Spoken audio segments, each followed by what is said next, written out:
નમસ્કાર વિદ્યાર્થી મિત્રો, મારી યુટ્યુબ ચેનલ ઇંગ્લિશ વિંગ્લિશમાં આપ સૌનું હાર્દિક સ્વાગત છે. મિત્રો, આજનો વિડીયો આપણે ધોરણ 7 માટે સ્પેશિયલ વિડીયો છે, કારણ કે આ વર્ષે 7મા ધોરણની અંગ્રેજી વિષય છે એ ટેક્સ્ટબુક બદલાઈ ગઈ છે અને એમાંનો આજે ત્રીજો પાઠ જેનું ટાઇટલ છે the guardians of the green. આવું ત્રીજા યુનિટનું ટાઇટલ છે. એમાં અલગ અલગ જે સેક્શન આપેલા છે એમાંનો પહેલો સેક્શન એટલે કે લિસનિંગ. તો આજે આપણે આ વિડીયોમાં આ લિસનિંગ સેક્શનની ચર્ચા કરીશું. તો અહીંયા આપણને જોઈએ તો લિસનિંગ સેક્શનમાં એક સુંદર મજાનું પહેલાં એક પોએમ આપેલ છે, ટાઇની ટાઉન. આવું ટાઇટલ આપેલું છે, નાનકડું શહેર. તો ચાલો આપણે પોએમમાં જોઈએ શું આવે છે. બાજુમાં જો આપણને ચિત્ર આપેલું છે કે એમાં કઈ કઈ વસ્તુ છે, બરાબર. ગ્રીનફિલ્ડ છે, Fort Road, Royal Garden, New Hill, Fairy Woods, Mandvi towers. તો આવું ઘણા બધા આપણને નકશામાં આપેલા વસ્તુઓ છે. હવે કાવ્ય શું કહે છે એની આપણે સમજૂતી જોઈએ. This is the map of tiny town, કે આ એક નાનકડા શહેરનો મેપ છે. મેપ એટલે કે નકશો. The tiny rods go up and down.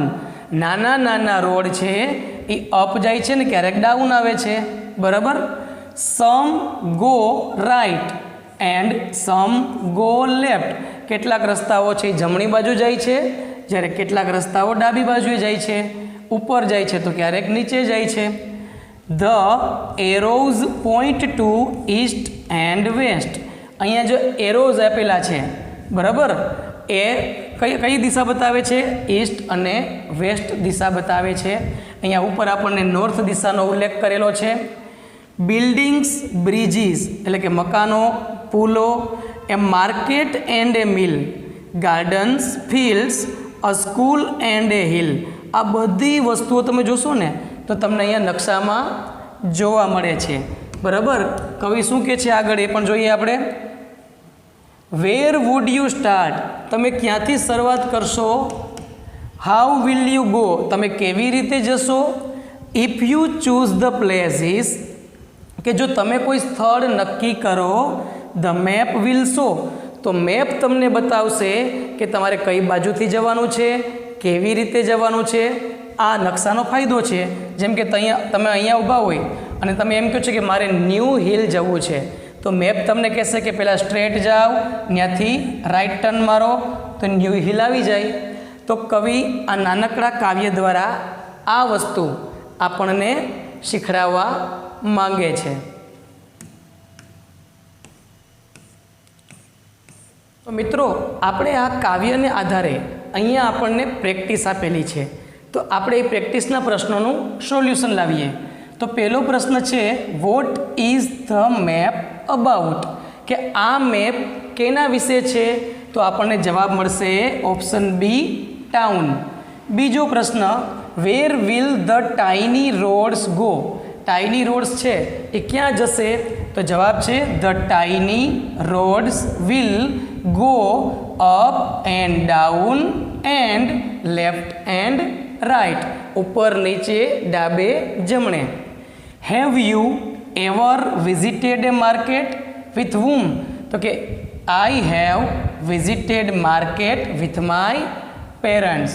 તો પહેલાં સ્ટાર્ટિંગમાં યસ લખવું પડે મિત્રો. Yes, I have visited market with my parents, કે હા, મેં મારા માતા પિતાની સાથે માર્કેટની મુલાકાત લીધેલી.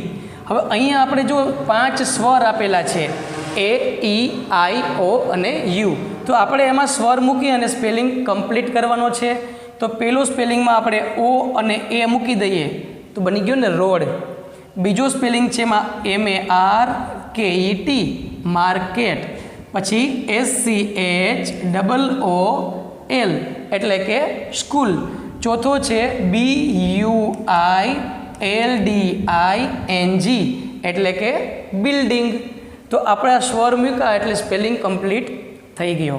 ત્યાર પછી 5મો પ્રશ્ન છે, કમ્પ્લીટ ધ ટેબલ, કે અહીંયા આપણે જે ટેબલ આપ્યું છે એ કાવ્યના શબ્દ જે આપ્યા છે આપણને ઉપર પોએમમાં, એની બાજુમાં મેપ આપેલો છે. તો ખાલી જગ્યા બ્રિજ, તો બ્રિજનું નામ શું હતું? તો કે ઓલ્ડ બ્રિજ. ખાલી જગ્યા હિલ, તો ટેકરીનું નામ આપેલું છે ન્યૂ હિલ. ખાલી જગ્યા રોડ, તો એસપી રોડ. ખાલી જગ્યા માર્કેટ એટલે કે મેરી માર્કેટ. અને પાંચમું છે ખાલી જગ્યા ફિલ્ડ, તો એમાં આવશે ગ્રીન ફિલ્ડ.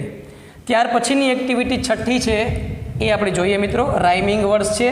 હવે રાઇમિંગ વર્ડ છે એ આપણને ખબર છે કે દરેક ધોરણ માટે ખૂબ અગત્યના હોય છે. તો આપણે 3 રાઇમિંગ વર્ડ લખવાના છે. કેટલા? જો અહીંયા એક લખ્યું છે કે શો, ગો, નો, તો આપણે રાઇટ લખીએ જાય અહીંયા રાઇટ. તો બીજો શબ્દ આપણે શોધીએ આમાં, તો શું આવશે? નાઇટ.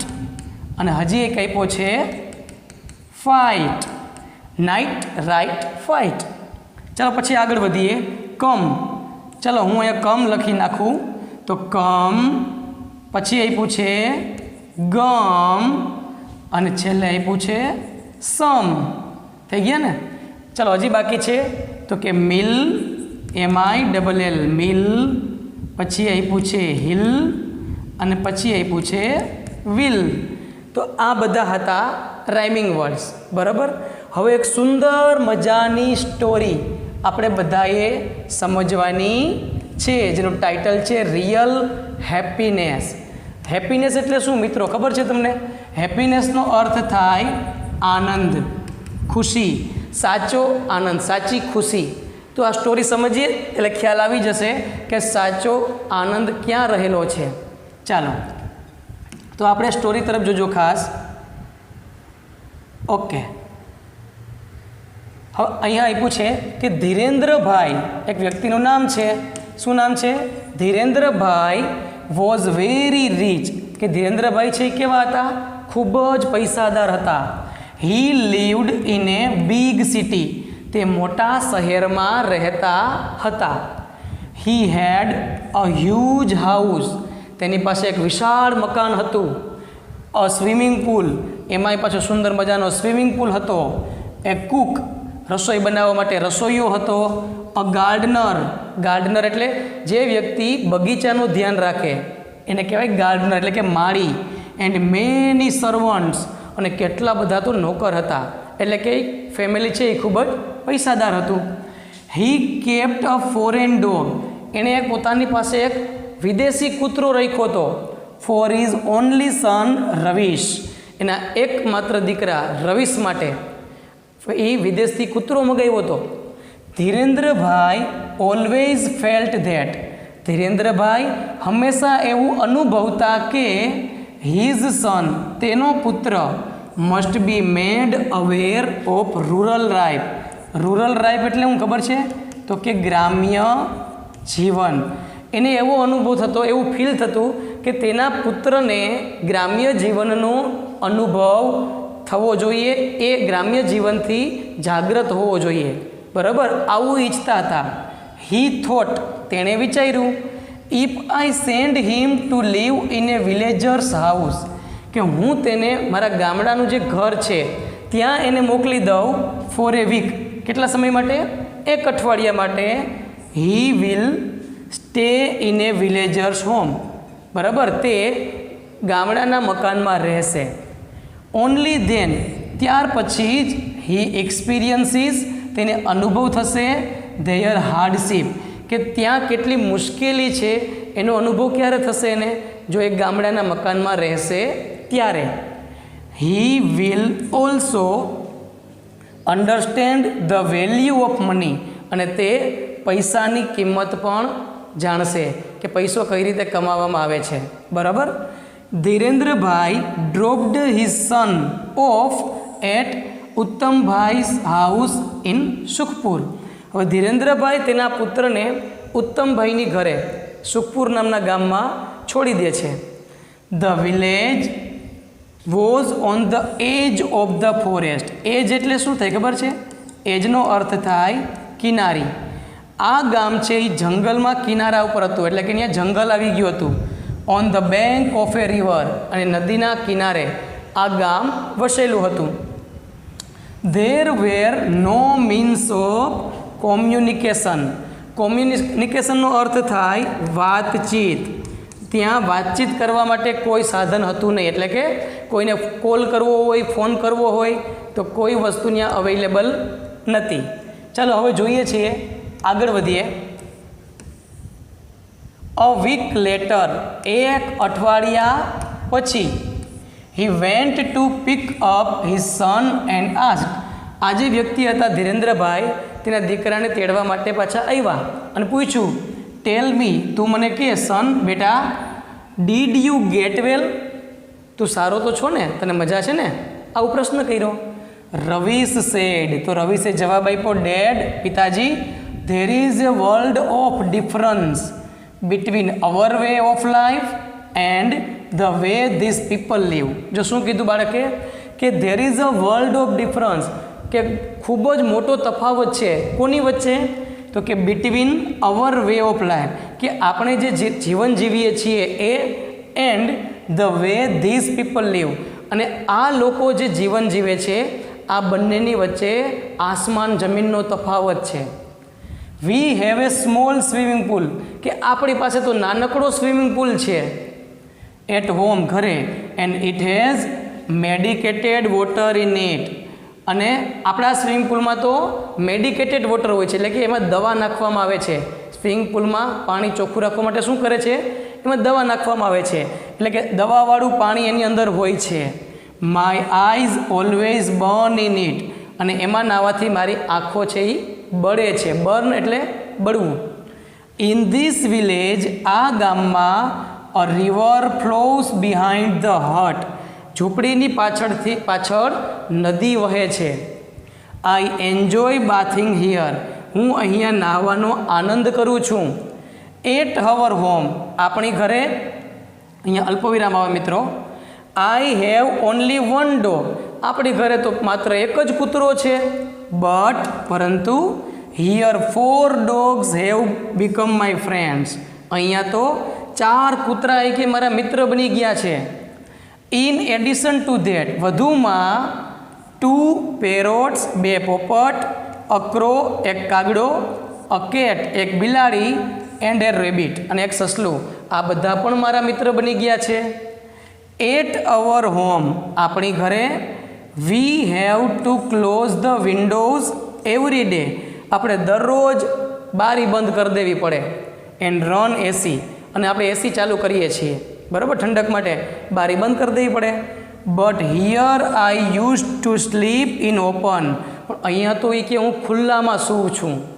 ચાલો બીજું શું તફાવત છે જોઈએ આપણે. અહીંયા તો એ કે હું એકદમ ખુલ્લામાં સૂવું છું.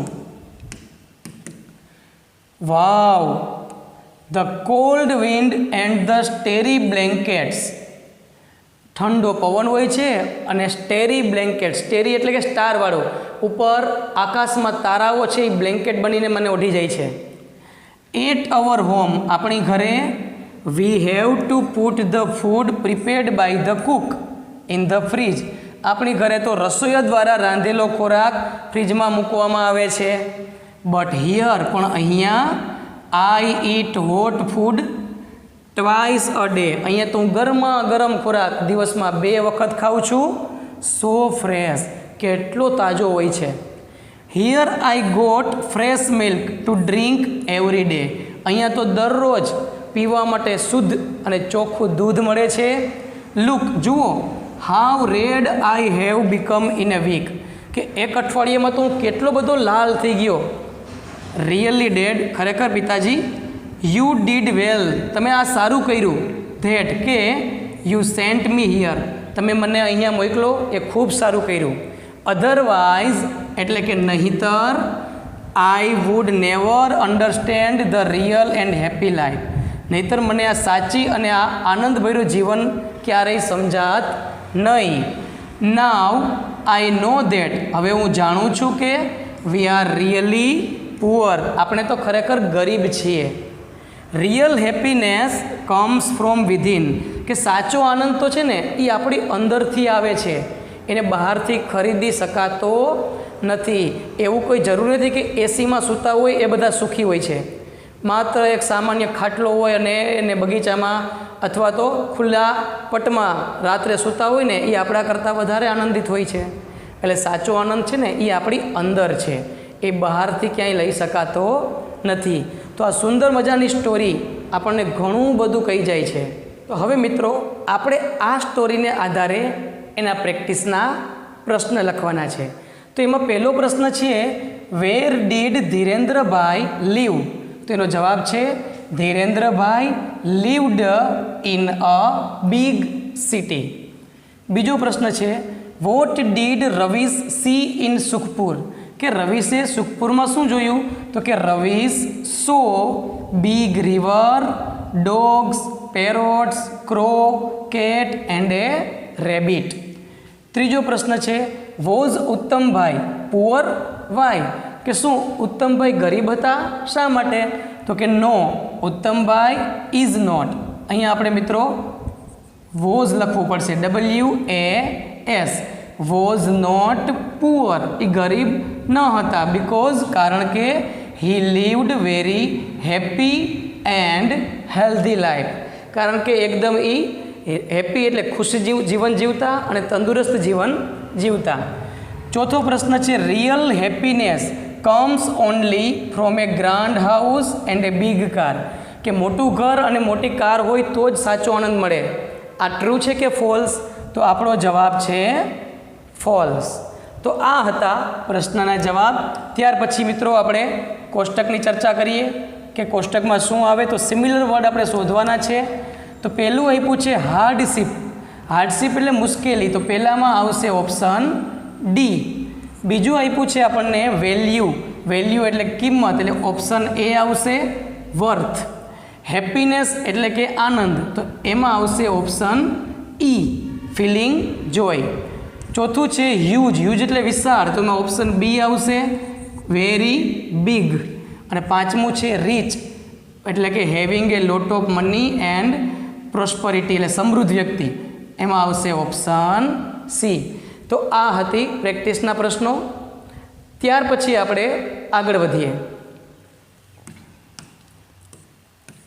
તો હવે મિત્રો આપણે આ જ પ્રેક્ટિસમાં આગળ વધીએ. હવે આપણને જે એક્ટિવિટી આપેલી છે એમાં શું છે? તો અહીંયા આપણને જુઓ વિરામ ચિહ્ન આપેલા છે. આને કહેવાય છે ઇન્ટ્રોગેટિવ માર્ક એટલે કે પ્રશ્નાર્થ ચિહ્ન. આને કહેવાય છે પૂર્ણવિરામ, અલ્પવિરામ જેને ઇંગ્લિશમાં કોમા કહેવાય, ડબલ ઇન્વર્ટેડ કોમા અને એક્સક્લેમેશન માર્ક. તો એનો ઉપયોગ થયો હોય ને એવા વાક્ય તમારે પાઠમાંથી શોધીને લખવાના છે. તો તમારા માટે બહુ સહેલું છે, તમે આરામથી શોધી શકશો. છતાં પણ મેં અહીંયા લખ્યા છે કે પહેલું વાક્ય છે પ્રશ્ન વાક્ય છે. જુઓ, ડીડ યુ ગેટ વેલ? બીજું વાક્ય પૂર્ણવિરામ, તો પૂર્ણવિરામવાળા વાક્ય તો અઢળક મળે. My eyes always burn in it, છેલ્લે પૂર્ણવિરામ આવ્યું. પછી આવે છે કોમા એટલે કે અલ્પવિરામ, તો અલ્પવિરામ અ વીક લેટર, પછી અલ્પવિરામ આવે છે he went to pick up his son. બરાબર. પછી ડબલ ઇન્વર્ટેડ કોમા. હવે ડબલ ઇન્વર્ટેડ કોમામાં શું હોય છે? તો કે કોઈ વ્યક્તિ દ્વારા બોલાયેલા શબ્દો. ટેલ મી સન, મને કહે બેટા, ડીડ યુ ગેટ વેલ? તને સારું છે ને? તો આ જ વાક્ય આમાં સેમ લાગુ પડે છે. પાંચમું છે એમાં એક્સક્લેમેશન માર્ક છે, ઉદ્ગાર ચિહ્ન. Look how red I have become in a week. તો આ તમામ છે એ વિરામ ચિહ્નનો ઉપયોગ થયેલો છે. તો મિત્રો આજે આપણે આ પહેલું જે સેક્શન છે લિસનિંગ, એ આ વિડીયોમાં આપણે કમ્પ્લીટ સમજાવ્યું છે. છતાં પણ તમને કંઈ પણ પ્રશ્ન થાય તો તમે મને કોમેન્ટ બોક્સમાં જરૂર પૂછી શકો છો, હું એનો જવાબ જરૂર આપીશ. જો મિત્રો આ વિડીયો ગમ્યો હોય તો લાઈક કરજો, શેર કરજો અને સબસ્ક્રાઈબ જરૂર કરજો. તમારા તમામ ગ્રુપમાં કહેવાનું કે આ સબસ્ક્રાઈબ કરે, કારણ કે ધોરણ 7માં જે નવું અંગ્રેજી વિષય આવેલો છે એના વિડીયો બહુ ઓછા પ્રમાણમાં યુટ્યુબ ઉપર અવેલેબલ છે. તો ખાસ વિડીયો લાઈક જરૂર કરજો અને સબસ્ક્રાઈબ જરૂર કરજો. અસ્તુ. જય હિન્દ, જય ભારત.